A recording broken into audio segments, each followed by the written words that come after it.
Hey there everyone, Laurel Beard here. Got a lot of cards to share with you today using rubber. Rubber cement, people, get your minds out of the gutter. I'm going to show you how you can use rubber cement in your card making today. And I'm also part of a 50 cards for 50K video hop. More information on that and all the prizes will be shared throughout the video. Let's get to it.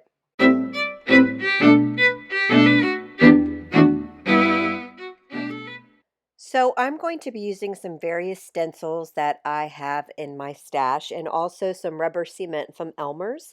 You can get this at the grocery store, pharmacy, Target, Walmart, uh, any place. I mean, it's everywhere. It's like what your kids used to, you know, paste construction paper together with.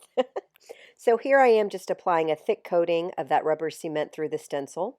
I will peel that stencil up. You can't see the design there, but it's there. It's going to dry very tacky.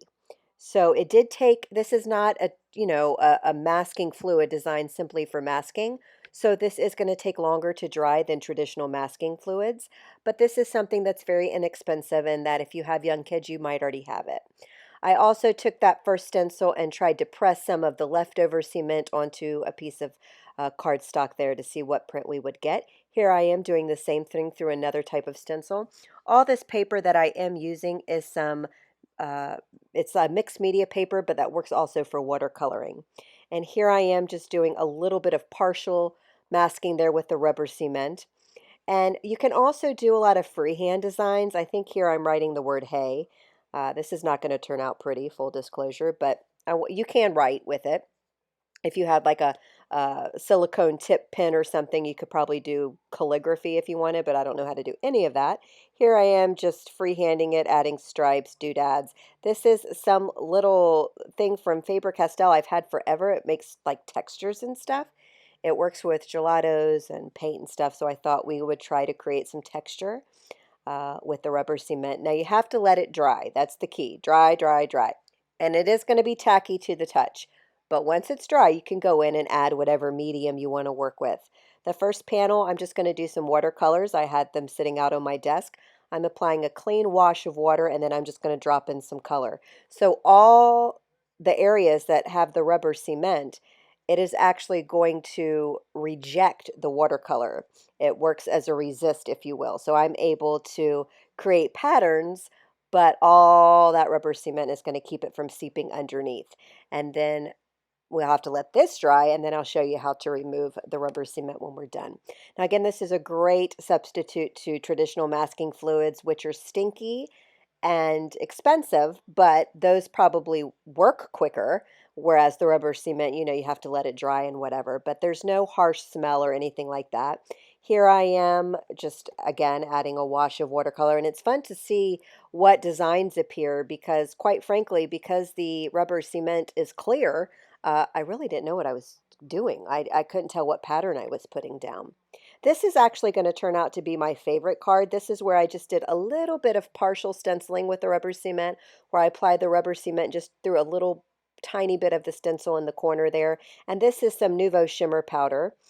Catherine's Wheel is what it's called. And this stuff is so gorgeous. You get so many colors from one little color of powder. So I went ahead and just spritzed that all down onto the card. And then I'm just going to let this dry before I worry about doing anything else. I still can't tell what the design is because that's a lot of pigment I just put down. Here's the hay. And I'm just spraying it with two different color distress oxides here so you can see that reveal. So just think, if you had like good handwriting, this would be really cool. I don't have that. I don't have good handwriting, but I wanted to show you that as an option. So once that is all dry, and it has to be good and dry, I'm left with all these really cool panels. But now I need to get up that rubber cement. So all I'm going to do is take my finger and push the rubber cement away, and the color of the paper that you're using, which in my case is white, is shining through. So if you had used a colored cardstock, that color would be coming through. Whatever you put the rubber cement over, you are protecting. So when you push it off, you're revealing your masterpiece here. My finger did hurt a little bit after this. This was a lot of rubber cement removal at one time. But because it's kind of tacky, like with some other masking fluids, I'm able to remove it by using an eraser are just pushing it with, you know, maybe a microfiber cloth so my finger isn't getting raw. But because this is rubber cement and it's tacky, I couldn't do that because it was kind of like sticking to the cloth. So I sucked it up and I'm pushing it off with my finger, and that's cool. Now at this point, you can go in and add another color. You could add some rubber cement over some of those colored areas and create a whole second pattern if you wanted to, and you could just keep going and have a good time, but I'm not going to do that in this video. This is just like the simple basics of the rubber cement and masking. So here I am removing some of the rubber cement off that final card with all that pigment, and now it's time to turn them all into cards. So here's the one that I end up liking the most. So this was the partial masking we did with the stencil, and then the Nuvo shimmer powders, and I stamped a sentiment and I stamped it crooked.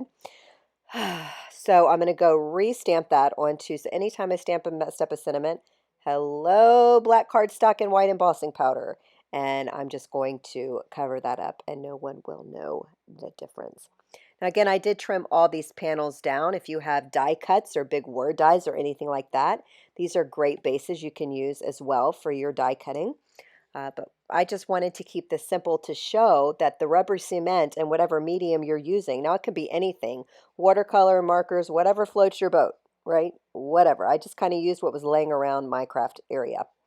Here's the one that we did with the squiggly lines. Remember I put the the rubber cement down and then used that little texture tool and made little scrape marks? That's what this one was. And it doesn't look like much, but that would have been something hard for me to achieve with the paintbrush. Like I would have had to work hard to get all the different thicknesses of the lines and whatnot. So it's cool, right? So I'm going to take this beautiful butterfly from the 10 stamps. Every supply I'm using is going to be linked below in the YouTube description for you. And I inked it up with some embossing powder and sprinkled on some Raven Sparkle embossing powder. And I forgot to use my anti-static tool, which would have been so helpful. So now I have all this embossing powder like stuck everywhere. So I did my best to remove the bits that I didn't want with a dry paintbrush, and I heat embossed it. And then I'm just going in with a Copic multi-liner and filling in some of the outlines that I brushed away by accident. And now we're good to go. This is some more Nuvo shimmer powder, Violet's Brocade. I'm just going to wet the inside of that butterfly and then just sprinkle on some of this powder. And I'm just watching it move around. It's so pretty. If you need to help it move where you want it to go, take a paintbrush and just push it around. Now again, these powders are very heavily pigmented, so a little goes a long way. I added too much, but it's going to dry super duper pretty. But right here, it doesn't look all that, you know, kind of looks like a blob of blueberries or plums. What's purple? Plums. Plums and blueberries mushed together. But when it dries, take a look. It's so pretty. So you get that beautiful masked background that we created with the rubber cement and this gorgeous watercolored butterfly over the top. Pretty, pretty, pretty. Now this one I don't think I even showed on camera, probably because I thought it was so ugly. Because it is. And that's just where I took the rubber cement brush and created patterns with it. I just thought it was so ugly. But I'm going to wing it. I'm taking this BFF background stamp from Catherine Pooler, inked it up with some black ink. And now I think this is cool, right? I found a background stamp that had a lot of pattern to it to help cover up some of that background. And now I think it's cool. This is a metallic gold pen from Brea Reese. And I'm just kind of coloring in a few of the lines from that background stamp. And then to finish off this card, I just adhered a sentiment strip. So this turned out to be pretty, but the background itself alone was so ugly. I'm not going to lie. All right, and here we are. This is just, again, just some. This is the one where I actually pressed what was left of the rubber cement onto the cardstock. So I kind of got a print of the rubber cement. And then I'm just going to flick on some black. And it got in my sentiment, Dad, burn it. There's a lot of mistakes in this video, but hey, roll with it, I say. And here's a look at this card, right? So, you know, what you going to do? Make it work, I say. Make it work. Okay, my final card is the one where we added all that watercolor, and that's rubber cement, and all that white was covered up with the rubber cement. I just think it's so cute.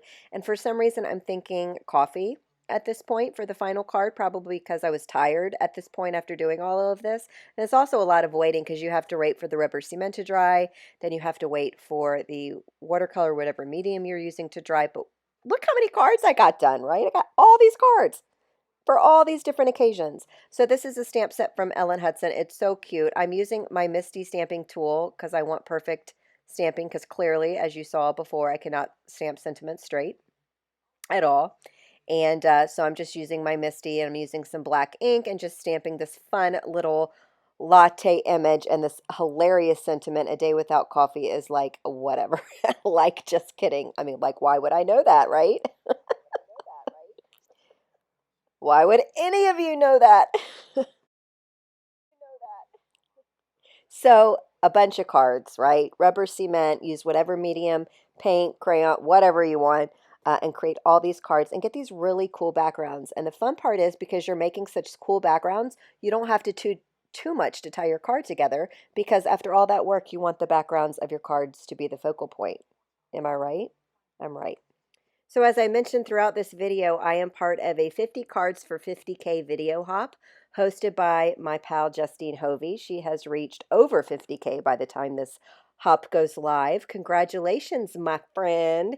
She rocks, and she's put together this hop, and it's filled with a gazillion prizes and 50 cards, 50 techniques. You're not going to want to miss it. Links to the next person on the hop is right down in the description, as well as information to Justine's channel and also to a technique resource binder class that she has that you might want to take a look at. So all that information can be found in the video below, description below. Thanks so much for watching, and continue the hop and have a great time, and I will see you next time.